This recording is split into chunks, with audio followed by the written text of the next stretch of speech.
영상에 보신 대로 여전도회 헌신 예배를 기점으로 해서 여전도 영상을 보았습니다. 우리 초대교회로부터 우리 한국교회 초창기부터 여전도의 역할이 얼마나 컸는지 모릅니다. 여전도회가 없었다면 아마 교회가 이렇게 부흥하지 못했겠지요. 어느 교회나 부흥하는 교회를 가보면 여전도회가 굉장히 부흥해 있습니다. 에이, 남선교회도 많이 부흥해요 라고 말하는 교회 가보면 남선교회만 부흥하는 교회들은 거의 없는 것 같습니다. 예. 여전도회가 부흥하니까 덩달아 남선교회가 부흥하는 거죠. 이제 연초가 되면은 이제 척사대회 윷놀이를 하는데 윷놀이에 따라가 보면 남선교회 윷놀이에 항상 여전도회가 같이 와서 떡국을 끓인다든지 간식을 나눠준다든지 그렇게 여전도회가 도와줘야 남선교회가 부흥을 하지 남선교회끼리 부흥하는 경우 거의 못 본 것 같습니다. 그렇게 본다면 한국교회의 부흥의 중심에 여전도회가 있었죠. 여전도회로 말미암아 하나님께서 우리 교회 안에 또 우리 한영교회도 마찬가지겠죠. 하나님께서 은혜를 채워주실 줄 믿습니다. 지금까지 역할을 해주시고 또 계속해서 그 역할 이어가셨으면 좋겠습니다. 오늘 이제 여전도회 주일로서 이제 헌신 예배를 드리면서 오늘 재직교육 세 번째 공동체 영성에서 영성에 대해서 함께 나눌 텐데요. 오늘 읽은 고린도전서 12장 말씀은 교회 중에서 굉장히 활발한 사역을 하였던 고린도 교회에 관한 이야기입니다. 고린도에게 얼마나 많은 은사를 받았고 얼마나 많은 그런 역할들을 성령 안에서 행하였는지 우리는 고린도 전후서를 보면서 많이 봅니다. 그런데 이렇게 은사를 많이 받은 교회가 아쉬운 것은 자기가 받은 은사를 가지고 서로 싸웠다는 거죠. 자기가 받은 은사가 훨씬 더 중요하고 자기가 받은 은사가 훨씬 더 우월하다고 싸웠습니다. 그렇게 분열하는 모습을 보면서 사도 바울은 아쉬운 마음속에서 고린도 교회에게 편지를 쓰는 거죠. 그게 바로 고린도 전서입니다. 오늘 말씀 가운데 하나님께서 이 고린도 교회에 얼마나 많은 은사를 주셨는지 모릅니다. 어떤 사람은 능력 행함을, 어떤 사람은 병 고치는 은사를, 어떤 사람은 예언을, 또 어떤 사람은 영들 분별함을, 각종 방언을 말함을, 방언 통역함을 많이 주셨어요. 또한 그것뿐만 아니라 은사, 직분, 사역 많은 것을 가졌는데 하나님께서 그것 가지고 싸우지 말라고 하시죠. 한 성령 안에서 하나님께서 이 모든 것을 너에게 부여해 주셨다라고 말씀하고 계십니다. 그러면서 뭐라 말씀하시냐면 각 사람에게 성령을 나타내 주신 것은 유익하게 하려 하심이라 라고 말하죠. 우리 7절 말씀 함께 읽어볼까요? 7절 준비됩니까? 7절만 읽습니다. 시작. 각 사람에게 성령을 나타내심은 유익하게 하려 하심이라. 아멘. 여기서 성령을 나타내셨다는 것은 은사와 직분과 여러 가지 사역들이 성령 하나님께서 주시는 은사로 드러났다는 거죠. 성령 하나님께서 이런 것들을 은사를, 직분을, 사역을 주셨다는 겁니다. 그 모든 성령의 모든 사역들을 주신 이유는 유익하게 하려 하심이라라는 거죠. 이 유익하게 한다라는 쉼페론이라는 말은 함께 가져온다는 뜻입니다. 쉼이 함께, 동시에 라는 뜻이고 페론이 가지고 오다라는 뜻이에요. 그러니까 혼자서 이 모든 것들을 이루어 가는 것이 아니라 함께 가지고 오는 것이죠. 그래서 우리는 하나 된 공동체로 부름받은 사람들입니다. 우리가 각자 받은 사역들은 다 다르죠. 하나님께서 한 성령 안에서 모두에게 나누어 주신 것입니다. 하나님께서 여러 가지로 나누어 주셨어요. 근데 이 나누어 주신 모든 것들이 서로 다르지만 서로 다르기에 서로 존중하고 서로 다르기에 하나 되어 믿음의 길을 걸어가야 하는 것이죠. 누구는 찬양을 하나님께서 은사를 주셔서 찬양을 잘하는 사람이 있습니다. 그분들은요 찬양을 잘하니까 찬양하는 걸 좋아해요. 찬양을 좋아하니까 찬양을 자주 하죠. 또 자주 하니까 더 잘 부르게 돼요. 근데 반면에 찬양을 잘 못하시는 분도 계시죠. 찬양을 못하는 사람은 찬양하는 게 싫어요. 그래서 찬양하는 거 잘 안 합니다. 잘 안 하니까 잘 못해요. 또 잘 못하니까 잘 안 하게 되죠. 그러니까 찬양을 못하는 사람은 점점점 못해가고 찬양을 잘하는 사람은 점점점점 잘해가지요. 그러나 찬양을 못하는 사람이 할 수 있는 게 있어요. 박수 치는 거 할 수 있죠. 찬양을 잘하는 사람이 혼자 찬양 잘해서 혼자 부르면 잠깐은 신이 나겠지만 별로 재미없지요. 물론 하나님 앞에 영광을 돌려드린다고 멋있게 찬양하지만 아무도 없는 곳에서 찬양하는 것 잠깐일 뿐입니다. 하나님께서는 우리 함께 부르셔서 함께 찬양하도록 그렇게 만들었죠. 오늘도 함께 찬양하셨는데 함께 부르는 찬양이 얼마나 아름다운지 몰라요. 나도 저기 가서 쓰고 싶은데, 물론 저는 남자라서 저기 쓸 수 없지만 나는 찬양을 못해서 못 써. 아유, 당신은 입만 뻥긋뻥긋해. 괜찮아. 숫자만 채워도 괜찮아. 라고 얘기해도 아니야, 난 그렇게 못할 것 같아. 라고 생각해서 이 회중석에 앉아 계신 여전도회 회원이 계신다면 박수를 크게 치시면 됩니다. 박수를 치는 것도 하나님께서 우리에게 주신 은사인 것이죠. 박수 치는 것뿐만 아니라 봉사하는 것, 또 교사로 봉사하는 것, 또 여러 가지 일들로 하나님 앞에 나아가는 것 모두 다 똑같이 한 성령 안에서 우리에게 배분해 주신, 부여해 주신 하나님의 은혜인 것이죠. 우리는 이것을 동시에 받아서 함께 주님 앞에 가지고 나아갑니다. 그럴 때 주께서는 이 모든 것들로 말미암아 유익하게 된다, 그렇게 말씀하고 계시는 것이죠. 각 사람에게 성령을 나타내시면 유익하게 하려 하시는 겁니다. 함께 어우러져서 하나된 공동체로 하나님 앞에 영광을 돌려드리는 것이죠. 그런데 이렇게 함께 살아간다는 것이 사실은 쉽지 않습니다. 서로 다른 목소리를 내기 때문에 화음이 있는 거거든요. 그런데 화음이 때로는 불협화음으로 갈 때가 있죠. 교회가 어수선해지고 교회가 어려움을 겪을 수 있고요, 마음에 시험이 들기도 합니다.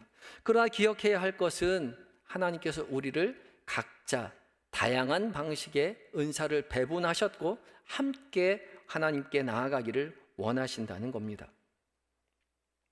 제가 오늘 공동체 영성에 대해서 함께 이야기를 나누기 위해서 준비를 했는데요, 제가 이 영성을 공부하면서 이 교회 학교에서 교수님께서 작은 핸드아웃 하나를 주셨는데 거기 안에 작은 표가 하나 있었어요. 그 작은 표를 보면서 굉장히 호기심 있게 봤습니다. 이게 무슨 표인가? 그래서 제가 구글링해서 검색을 해보니까 어떤 책에서 나온 것이더라고요. 그래서 그 책을 제가 이제 이베이에 주문을 해서 외국으로부터 이제 주문을 받았습니다.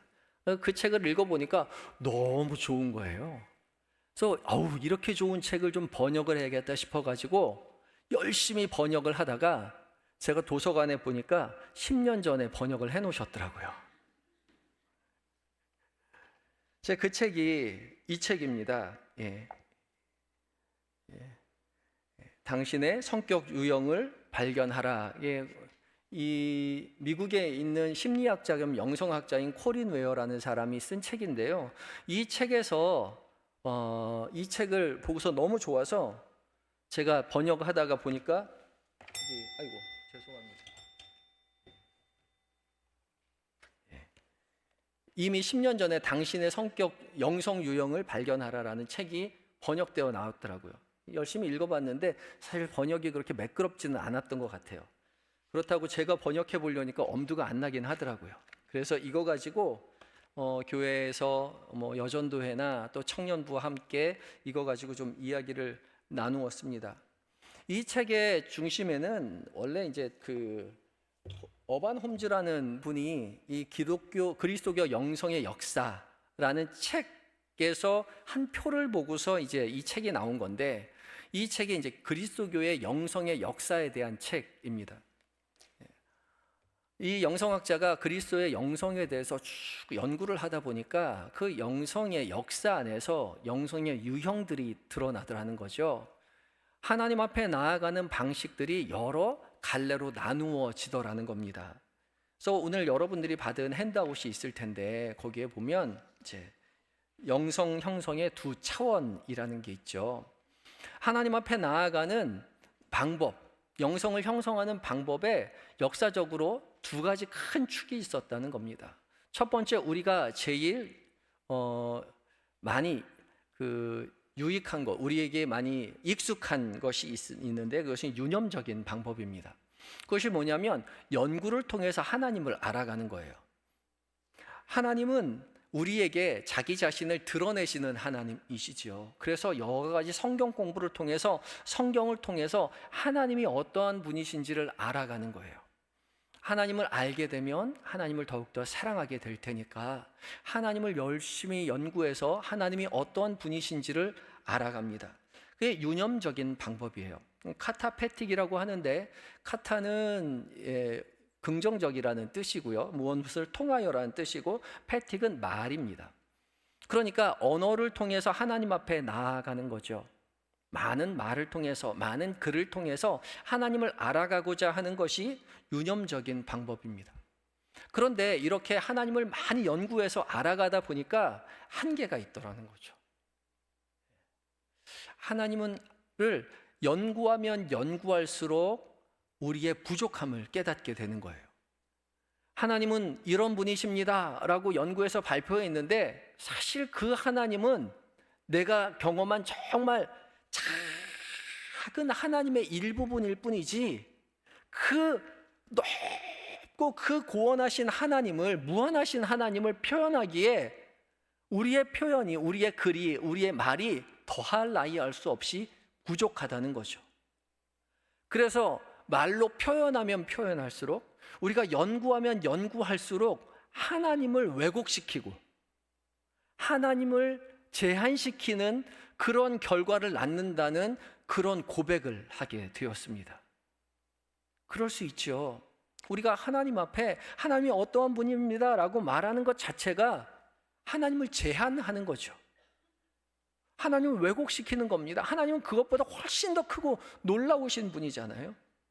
그렇게 본다면 하나님은 우리의 말로 형용할 수 없는 분입니다. 하나님은 글로써 나타낼 수 없는 분이라는 거죠. 그래서 기독교 영성의 큰 한 축, 다른 한 축은 무념적인 방법으로 하나님 앞에 나아가는 겁니다. 이것은 말이 필요 없는 거예요. 그래서 아포페틱이라고 하는데, 아포는 없다는 거고 페틱은 말이라는 뜻이죠. 말이 없이, 말로부터 멀리 떨어져서 하나님을 찾아가는 겁니다. 그럼 말로 안 하면 어떻게 합니까? 무한하신 하나님 존전에 그저 빠져 있는 거예요. 하나님을 그저 그 자리에, 영광스러운 하나님 그 안에 그저 잠겨 있는 거죠. 무한하신 하나님은 우리가 알 수 없으니 하나님이 자신을 드러내실 때까지 기다릴 뿐인 거죠. 그렇게 유념적인 방법과 무념적인 방법이 갈렸다는 거죠. 물론 기독교 초창기에는 무념적인 방법이 강했습니다. 왜냐하면 하나님을 알 수 없었거든요. 하나님은, 무한하신 하나님을 감히 연구한다는 것은 어불성설인 거죠. 하나님을 어찌 연구하고 하나님을 어찌 판단합니까? 하나님을 어떻게 표현할 수 있겠어요? 그렇게 못한다는 거죠.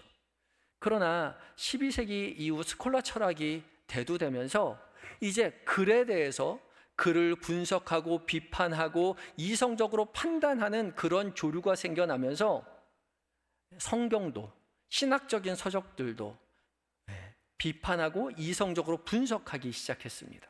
하나님의 말씀마저도 분석하기 시작했죠. 그래서 그때부터 유념적인 방법으로 하나님을 알아가는 그러한 시대가, 그런 조류가 형성이 됩니다. 그러한 조류가 이제 20세기까지 이어져 왔죠. 근대주의까지 이어왔습니다. 우리의 지식이 하나님을 알 수 있을 거라고 생각한 것이죠. 그런데 우리가 2차 세계대전을 지나오면서 현대 이제 21세기에 대두되면서 우리가 지식으로 무언가를, 하나님이 아니라 우리가 지식으로서 무언가를 깨달을 수 없다는 사실에 봉착하게 됩니다. 차연이라는 말이 있는데, 데리다라는 철학자가 한 말입니다. 우리가 말하는 어떤 단어조차도 우리는 제대로 그 단어를 지칭할 수 없다는 거예요. 이제 제가 장미라고 이야기를 할 때, 장미를 표현할 때 제가 생각하는 말하는 장미와 여러분이 생각하는 장미가 다르다는 거죠. 우리는 같은 장미를 바라보지만 장미에 대한 생각, 장미에 대한 감정, 느낌이 다 다르기 때문에 제가 여러분에게 말하는 장미와 여러분이 받아들이는 장미는 제가 말하는 장미는 저의 경험 안에서의 장미고, 여러분들이 받아들이는 장미는 여러분의 경험 안에서의 장미이기 때문에 장미라는 말을 똑같이 쓰긴 하지만 제가 말하는 장미와 여러분이 말하는 장미가 똑같지 않다는 거예요. 그런데 여러분과 저뿐만 아니라 제가 말하는 장미조차도 어제 말했던 장미와 오늘 말했던 장미가 다르다라고 이야기하는 거죠. 그러니까 우리가 어떤 언어로 진리에 이른다는 사실을, 우리 본질을 규명할 수 있다는 사실을 21세기에 들어와서는 거부한 것이죠. 그래서 하나님에 대한 이해도 마찬가지였습니다. 하나님에 대한 이해도 열심히 연구하면 하나님을 알 수 있을 거라고 생각했지만 열심히 연구하면 연구할수록 하나님과 멀어지게 되는 그런 결과물을 내게 되었던 것이죠. 그래서 21세기에 다시 무념적 방법으로 하나님을 알게 되는, 신비로서의 하나님을 찾게 되는 그런 조류가 생겨나게 되었죠. 이렇게 무념적인 방법과 유념적인 방법에 그 큰 축이 있었는데, 이 어반 홈즈라는 사람은 이 두 축뿐만 아니라 하나의 축을 더 말합니다. 우리 여러분이 이제 감성의 원이라고 부르는 이 지금 핸드아웃을 하나들 다 보셨을 텐데, 받으셨을 텐데, 그 축을 보면은 양쪽에, 왼쪽에 무념적, 오른쪽에 유념적이라는 그런 표현이 있죠. 그 가로의 축뿐만 아니라 세로의 축이 있다는 거예요. 하나님을 알아가는 방식 중에 어떤 사람은 머리로 하나님을 알아가는 사람이 있다는 겁니다. 지적인 사고를 통해서 하나님을 찾아가는 사람들이 있다는 것을 깨달았어요. 그리고 또한 반면에 어떤 사람은 감정적으로, 가슴으로 하나님을 알아가는 사람이 있다는 것을 알았습니다. 그래서 이제 무념적과 유념적 두 축이 아니라 사색적인 것과 감정적인 네 가지의 축을 가지고 사람의 영성을, 하나님을 찾아가는 기독교 영성을 분류하게 되었지요. 그래서 이 동그란 원 가운데 1, 2, 3, 4가 나누어져 있는데, 그래서 1사분면, 2사분면, 3사분면, 4사분면, 그래서 영성의 네 가지 유형이 있다라고 그렇게 연구해서 발표를 했습니다. 사람들이 하나님을 찾아가는 네 가지 영성의 유형이 있다는 거죠. 여러분들은 이 네 가지 영성의 유형 중에 어떤 유형에 해당할까요? 지금부터 하나씩 차근차근 알아보겠습니다. 1번의 유형은요, 어떤 성향의 사람이냐? 유념적이면서도 사색적인 사람입니다. 하나님을 열심히 공부하면 알 수 있다라고, 하나님은 우리가 연구해서 알 수 있다라고 생각하는 사람인 동시에 머리로서 그 하나님에 대해서 이해하는 사람이에요. 이런 사람은 머리의 영성입니다. 그래서 지식을 통해서, 연구를 통해서 하나님을 알아가는 것을 좋아하는 사람이고, 그 안에서 행복해하고 그 안에서 은혜를 경험하는 사람인 거죠. 이런 사람을 신학자의 영성이라고 이야기하기도 합니다. 이런 사람은 대개 예배드리는 것을 굉장히 좋아합니다. 예배드리는 것도 굉장히 규격화된 예배요. 예배 시간을 엄수해야 합니다. 시작하는 시간에 딱 시작해야 되고요, 마치는 시간에 딱 맞춰야 돼요. 11시에 예배 시작한다고 했으면 11시 예배 시작해야지. 왜 59분에 시작하고 2분에 11시 2분에 시작합니까? 하나님과의 약속인데 꼭 지켜야 됩니다 라고 말하는 그런 사람들이요. 이런 사람들은 머리로 이해하기 때문에 설교를 굉장히 좋아합니다. 예배 가운데 설교 시간에 굉장히 굉장히 듣고요, 우리 교회 목사님 설교 말고 다른 교회 목사님 설교도 다 찾아 들으시는 분이고요, 설교만 듣는 게 아니라 책을 많이 보시는 분이에요. 머리로 하나님을 알아가는 사람이요. 이런 사람들 성경 공부 굉장히 좋아하고요. 독서 토론 되게 좋아하고요. 성경 공부를 하더라도 이렇게 뭐 종이 넣고 그 종이를 통해서 가로넣기 해서 답을 쓰고 답을 알아맞추고 그런 것이 굉장히 익숙한 사람이에요. 이 머리의 영성을 가진 사람이 있는가 하면 두 번째 2번의 영성은 유념적이면서도 감정적인 사람입니다. 하나님을 알 수 있다, 하나님은 자기 자신을 드러내신다라고 그렇게 믿고 있는데 하나님이 이해로서, 머리로서 드러내시는 게 아니라 내 가슴으로 나타나신다는 거예요. 이런 사람을 이제 가슴의 영성, 청교도의 영성이라고 합니다. 이 사람은 뜨거운 사람이에요. 그래서 이 사람들은 예배 시간보다는 찬양 집회를 좋아합니다. 뜨겁게 찬양하고요, 부르짖어 기도하고요, 하나님이 나에게 이렇게 역사하셨어, 내 가슴에 뜨겁게 찬양하는 그런 뜨거운 그런 은혜를 많이 공유해요. 그래서 이런 사람들은요, 간증 좋아하고 전도 좋아하지만 성경 공부하는 거 별로 안 좋아해요. 답을 체크하는 게 뭐가 중요해? 하나님이 나에게 찾아온 게 중요하지, 그렇게 생각하는 거예요. 그런데 1번 유형의 사람하고 성경 공부할 때 1번 유형은 자꾸 성경 공부를 이제 구역 예배할 때 1번 유형이 성경 공부를 인도하지 않아요? 그러면은 이 정해진 시간에 딱 이제 함께 모여서 성경 공부를 해야 되고 질문지에 딱 맞게 서로 이야기를 나눠야 되는데 이 2번 유형의 사람이 꼭 늦게 와요. 늦게 와요. 늦게 와서 질문지 얘기도 안 해요. 공부도 안 해왔어요. 무슨 얘기 하냐면 어저께 내가 누구를 만났는데, 어저께 어디 집회를 갔는데 은혜 받은 이야기를 나눕니다. 이 사람들은 지식으로, 머리로 하나님을 이해하는 것이 아니라 가슴으로 하나님을 느끼길 좋아하는 거죠. 근데 이런 사람들의 장점이 뜨거운 사람이지만 단점이 금방 식어요. 하나님을 가슴으로 느끼지 못하면 하나님이 어디 계시지? 하나님이 나에게서 멀리 떠난 것 같아. 그런 안타까운, 그런 뜨거워졌다, 차가워졌다, 그런 가슴의 영성을 가진 사람은 이런 장단점이 있습니다. 반면에 머리의 영성을 가지고 있는 사람은요, 항상 안정적이에요.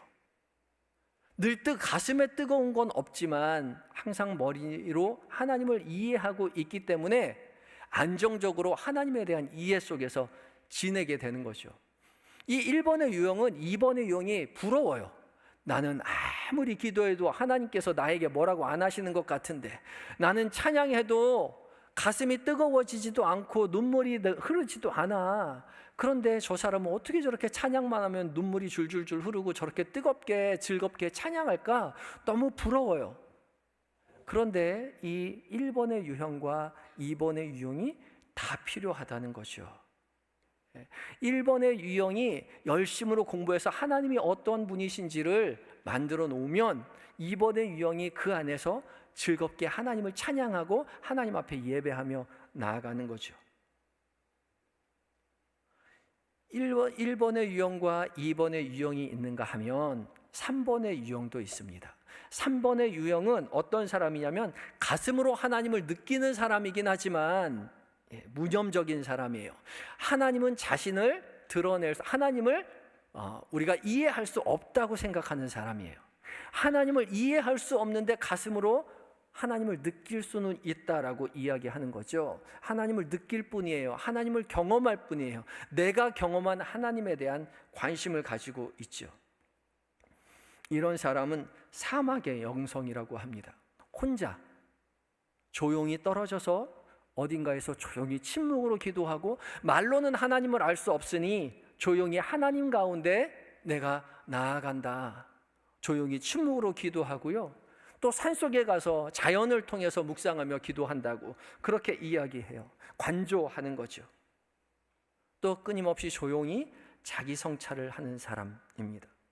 특별히 우리 영성에 대해서 이야기할 때 이런 사막의 영성에 대해서 많이 이야기를 하죠. 이런 사람들은요, 겉에서 보면은 참 믿음이 좋은 사람처럼 보여요. 저 사람 깊이 있는 신앙의 생활을 하는 것 같죠. 기도 시간에도 새벽에 앉아가지고 종일 조용히 기도하거든요. 저 사람 참 신앙이 좋은 것 같아서 요번에 여전도에서 야유회 가는데 꼭 오십시오. 요번에 여전도에서 기도회 하는데 꼭 오세요 라고 이야기하면 안 와요. 이 사람은 고독의 영성이어서 그런 사람들 많이 모여 있는 곳에 가는 것을 별로 좋아하지 않지요. 그래서 우리 신앙생활 하다 보면 그런 사람들이 있어요. 저희 권사님은 참 믿음 좋은 것 같은데 왜 안 오지? 왜 집회에 안 오지? 왜 우리와 함께 하지 않지? 그러면서도 참 믿음이 좋은 것 같은데 저 믿음이 어떤 믿음일까? 사막의 영성, 홀로 하나님과 깊은 대화 가운데 있는 사람인 것이죠. 이런 3번의 유형이 있는가 하면 4번의 유형도 있습니다. 4번의 유형은 어떤 사람입니까? 하나님을 알 수 없다는 사람이에요. 그런데 머리로, 지식으로 하나님을 이해하려고 하는 사람이죠. 이런 사람은 왕국의 영성이라고 이야기하는데 잔다르크의 영성이라고도 합니다. 이게 어떤 사람이냐면 하나님의 나라가 교회가 아니라 사회에서, 세상에 하나님의 나라를 이루어 가려고 하는 사람이에요. 하나님께서는 우리를 이 교회 안에 부르신 것이 아니라 세상을 하나님께서 하나님의 나라로 변화시켜 가기를 원한다고 생각하는 사람이죠. 그래서 하나님의 나라를 세상에서 실현하려고 하는 사람들이에요. 그래서 사회적인 책임을 굉장히 강조하죠. 우리가 이럴 때가 아니라 우리 쓰레기 주워야지. 우리가 환경을 파괴해서는 안 됩니다. 믿음의 사람들이 환경을 개선하는데 앞장서야 돼요. 지구를 살려야 합니다. 그렇게 생각하는 사람, 말하는 사람들이에요. 근데 이런 사람들요, 교회에 잘 안 와요. 왜? 쓰레기 주스러 갔거든요. 근데 그 사람도 이 얘기해요. 나 예수 믿어요. 나 교회 다녀요. 라고 이야기하면서 기존에 있는 교회 다닌 사람들에 대해서 비판적인 태도로 이야기하죠. 당신이 교회 안에서 예수 믿는 게 전부가 아니라고요. 그런데 이 1번, 2번, 3번, 4번의 영성이 모두 다 하나님께서 부여해 주신 하나님께 나아가는 방식 중에 한 가지라는 거죠. 모두 다 건강한 영성이라는 겁니다. 그래서 우리 이렇게 동그라미를 쳐놨잖아요. 1, 2, 3, 4 동그라미를 쳐놨는데 이거를 수레바퀴라고 이야기합니다. 이 어반 홈즈라는 사람이 이 영성의 수레바퀴라고 이야기하는데 이 네 개의 유형의 사람들이 한데 어우러져서 함께 교회 공동체 하나님의 나라를 이루어 간다는 거죠. 그리고 사실 우리는 이렇게 유형별로 나는 어떤 것이 편한가 생각해 보지만 딱 떨어지게 나는 1번, 나는 2번, 나는 3번, 나는 4번이라고 이야기하지 않고 1, 2, 3, 4번의 유형을 다 가지고 있어요. 근데 어떠한 유형을 더 많이 가지고 있는가인 것이죠. 그러니까 내가 1번의 사고를 가지고 머리의 유형, 신학자의 영성을 가지고 있는 사람들은요, 내가 가진 것이 전부가 아니라는 사실을 깨닫고 다른 사람의 유형을 조금 더 살피고 그런 사람들의 유형을 함께 연습해 볼 필요도 있다는 거죠. 그럴 때 훨씬 더 하나님 앞에 풍성하게 갈 수 있다는 것입니다. 특별히 머리로 하나님을 깨닫는 사람들은 완전히 반대인 사람, 가슴으로 하나님 깨닫는 사람의 그런 훈련을 같이 해볼 필요가 있다는 거죠. 그래서 1번 영성을 가지고 있는 사람은 3번 영성, 그러니까 신학자의 영성을 가지고 있는 사람은 수도자적인 영성을 훈련을 한번 해보았으면 훨씬 더 좋겠다, 그렇게 말을 해요. 그러니까 항상 성경 공부하고 설교 듣는 사람들, 그렇게 하나님 앞에 나아갔던 사람들이 때로는 어느 날 홀로 하나님 앞에 말없이 침묵으로 나아가는 그런 시간도 가질 필요가 있다는 거죠. 또한 항상 침묵으로 하나님 앞에 기도했던 사람들은 성경을 읽고 성경 공부를 하고 또 신앙서적을 읽고 하는 1번 유형의 신학자적인 영성의 그런 자리를 참여해서 훨씬 더 풍성하게 자신의 영성을 살려낼 수 있다는 거예요. 마찬가지로 2번 청교도의 영성 뜨겁게 하나님 앞에 부르짖어 교회에서 모여서 기도하는 그런 사람들은요, 4번 유형, 이 잔다르크의 영성, 세상에 나아가서 사회적 책임을 다하는 사람들의 그런 일들을 함께 동참해 볼 필요가 있다는 거예요. 또 밖에 나아가서 사회적 책임을 다해야지만이 하나님 나라를 이루어갈 수 있다고 생각하는 사람들은 때로는 2번 유형 사람처럼 찬양 집회 가서 뜨겁게 기도도 하고 하나님 앞에 부르짖어 기도도 해보고 찬양도 해보는 그런 것을 경험할 필요가 있다는 거죠. 그때 비로소 우리는 훨씬 더 풍성한 하나님의 은혜를 누릴 수 있다는 겁니다. 그래서 이 모든 유형들이 다 안전한 유형인 거예요. 그런데 혹여 내 것만 고집하게 되면 문제가 생기게 됩니다. 1번 유형의 대각선 원 밖에 이성주의라는 그렇게 쓰여져 있는 것이 보이나요? 여러분들, 이거는 수레바퀴 바깥에 있잖아요. 위험한 겁니다. 머리의 영성을 가진, 신학자의 영성을 가진 사람들이 자기의 것만 고수하며 집착하려 할 때 이성주의로 빠지기 쉽다는 거예요. 머리로 하나님을 이해하지 못하는 사람은 그 사람 신앙 가짜다. 너 가슴으로 그렇게 느끼고 열심히 뜨겁게 찬양하고, 야, 네가 가진 게 그게 전부가 아니야, 넌 잘못된 신앙을 가지고 있어 라고 말하는 그런 이성주의에 빠지게 된다는 거죠. 그래서는 안 된다는 겁니다. 또한 2번의 유형, 가슴의 유형을 가지고, 영성의 유형을 가지고 있는 사람들은 피에티즘, 경건주의에 빠지기 쉽다는 겁니다. 내가 가지고 있는 뜨거운 기도하고, 이런 사람들 대부분 소도덕적인 그런 영성을 가지고 있는 사람이거든요.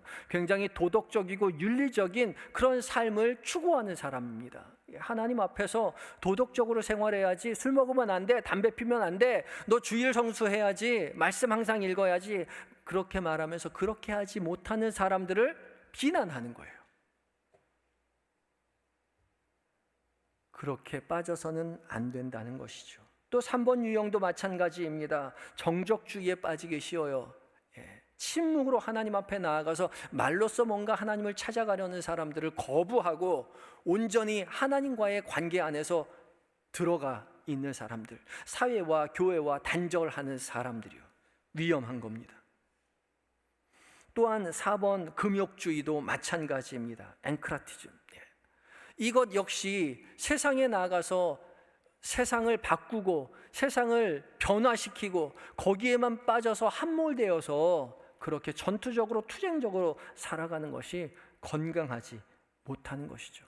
하나님의 나라는 세상에서 이루어지는 것이 전부가 아니라 하나님은 교회로 우리를 부르셨기 때문에 그렇죠. 그래서 이 4가지의 사고를 모두 다 가지고 있어야 한다는 것이죠. 하나님께서 이 모두를 함께 불렀습니다. 그래서 우리 교회 공동체에는요, 이 4가지 유형의 사람들이 다 있습니다.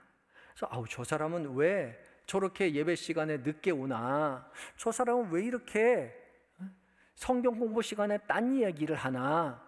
저 사람은 왜 저렇게 시간에 집착하나? 다 이유가 있었던 것이죠. 저 사람 예배 잘 참석하는 것 같은데 왜 우리 모임엔 안 오지? 그 사람의 하나님께 나아가는 영성의 유형이 우리와 다를 수 있다는 거죠. 틀린 것이 아니라 다른 것입니다. 우리가 이렇게 서로 다른 유형이 한데 어우러져서 교회를 섬겨낼 때에 주님은 우리의 교회를 기쁘게 받아주실 것입니다. 모두 다 한 성령 안에서 행하셔서 그의 뜻대로 각 사람에게 나누어 준 것이라고 말씀하고 계시죠. 오늘 말씀 12장 11절의 말씀 함께 읽어봅니다. 함께 읽습니다. 시작. 이 모든 일은 같은 한 성령이 행하사 그의 뜻대로 각 사람에게 나누어 주시는 것이니라. 아멘. 한 성령 안에서 행하셔서 그의 뜻대로 각 사람에게 나누어 주었다라고 말씀하시죠. 여기서 뜻은 델로인데요, 하나님이 원하시는 거예요.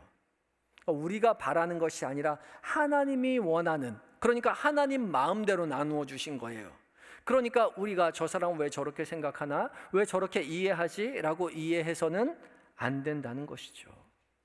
한 성령 안에서 이 모든 일들을 통해서 합력하여 선을 이루시는, 유익하게 함께 하나님 앞에 나아가기를 원하시는 그 하나님이심을 깨닫고 하나된 공동체로 서로 다름을 이해하고 어우러져서 하나님 앞에 나아가시는 한영의 모든 여전도의 회원들과 한영의 모든 공동체, 우리 모든 회원님들 되시기를 예수 그리스도의 이름으로 축복합니다.